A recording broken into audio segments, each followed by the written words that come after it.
શહેર વિસ્તારમાં મેટ્રો ટ્રેનના પ્રોજેક્ટમાં ફોર વ્હીલર ગાડીઓ ભાડેથી મૂકવાના બહાને ગાડી માલિકો પાસેથી ફોર વ્હીલર ગાડીઓ ભાડેથી લઈ અન્ય ઇસમોને ગીરોથી ભાડેથી આપી દીધેલ કરોડોની કિંમતની ગાડીઓ કબજે કરતી સુરત શહેર crime branch mayor police commissioner Shri Surat શહેર નાઓ દ્વારા સુરત શહેર તથા અધિક police commissioner Shri crime branch Surat શહેર તથા નાયબ police commissioner Shri crime branch Surat શહેર નાઓની સૂચના આધારે ડીસીબી પોલીસ સ્ટેશનના પોલીસ ઇન્સ્પેક્ટર શ્રીના માર્ગદર્શન હેઠળ જનરલ સ્ક્વોડના police sub inspector Shri crime બ્રાન્ચના ટીમના પોલીસ માણસો દ્વારા સુરત શહેરમાંથી 11 જુદી જુદી મોડલની ગાડીઓ જે સુરત શહેરમાંથી અલગ અલગ લોકોની ગાડી મેટ્રો ટ્રેનના કામકાજમાં ભાડે ફોર વ્હીલર ગાડીઓ મૂકવાને બહાને આપેલ હોય જે અંદાજિત 1 કરોડની કિંમત 11 ગાડીઓ કબજે કરવામાં આવેલ છે।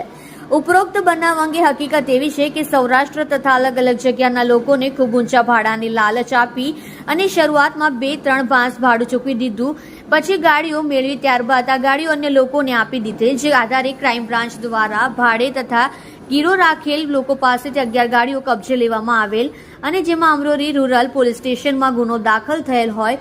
આ મુદ્દામાં સોંપવા તજવીજ કરેલ છે। તમે જોઈ રહ્યા છો live India Today news channel. Reporter Manojbhai સાથે કેમેરામેન રમેશભાઈ જયસ્વાલની સાથે।